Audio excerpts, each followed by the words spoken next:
Revelation chapter 17. Part 5. The punishment of the Babylon and the destructions of the pagan nations. Chapter 17. Babylon the Great. Then one of the seven angels who were holding the seven bowls came to me and said, "Come here, I will show you the judgment of the great harlot who lives near the many waters. The king of the earth, the kings of the earth have had intercourse with her, and the inhabitants of the earth became drunk on the wine of her harlotry." Then he carried me away in spirit to a deserted place where I saw a woman seated on a scarlet beast that was covered with blasphemous names, with 7 heads and 10 horns. The woman was wearing purple and scarlet and adorned with gold, precious stones, and pearls. She held in her hand a cup that was filled with the abominable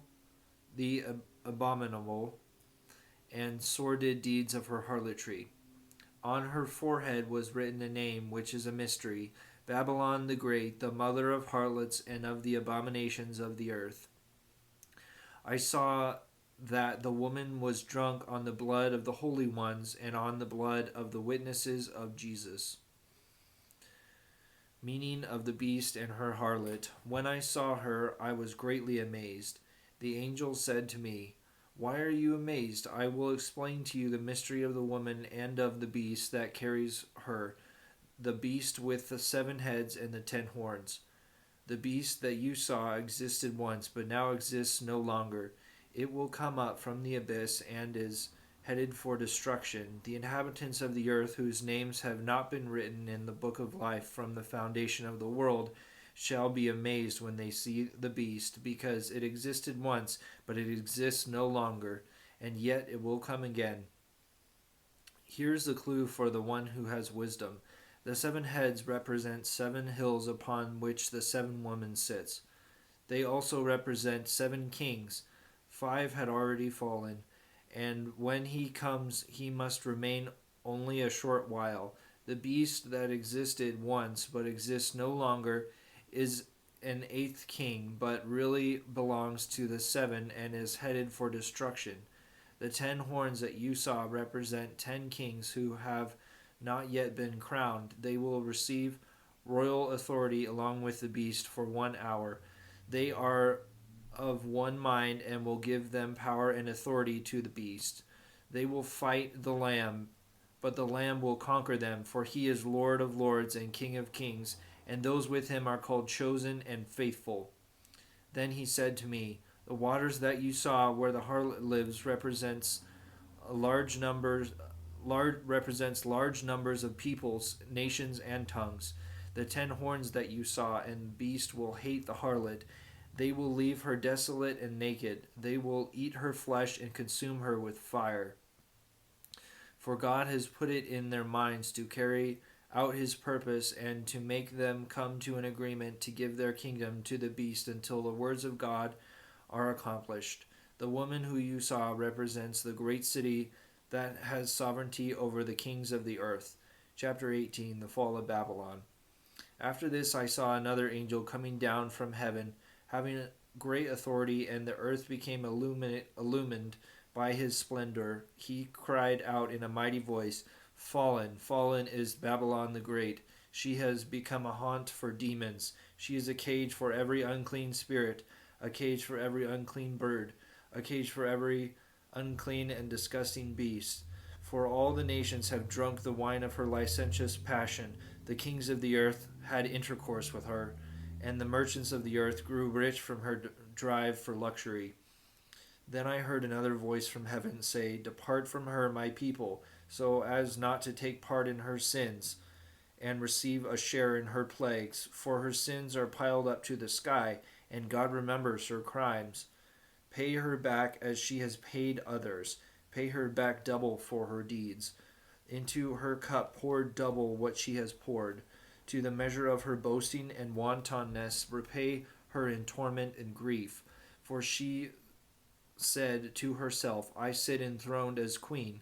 I am no widow, and I will never know grief.' Therefore her plagues will come in one day. pestilence, grief, and famine. She will be consumed by fire, for mighty is the Lord God who judges her.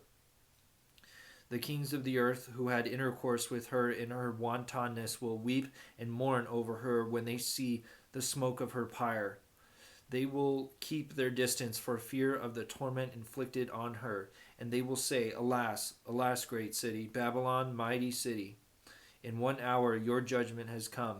The merchants of the earth will weep and mourn for her, because there will be no more markets for their cargo of gold, silver, precious stones, and pearls, fine linen, purple silk, and scarlet cloth, fragrant wood of every kind, all articles of ivory, and all articles of the most expensive wood, bronze, iron, marble, cinnamon, spice, incense, myrrh, and frankincense, wine, olive oil, fine flour, and wheat, cattle and sheep, horses and chariots, and slaves, that is, human beings.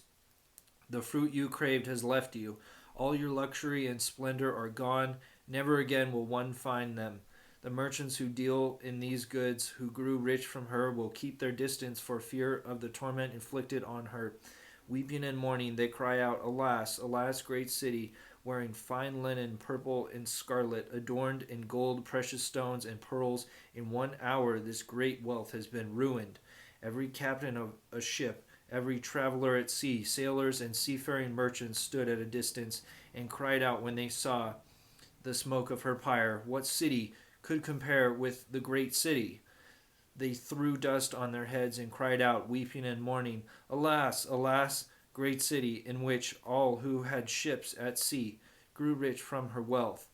In 1 hour she has been ruined. Rejoice over her, heaven, you holy ones, apostles and prophets, for God has judged your case against her.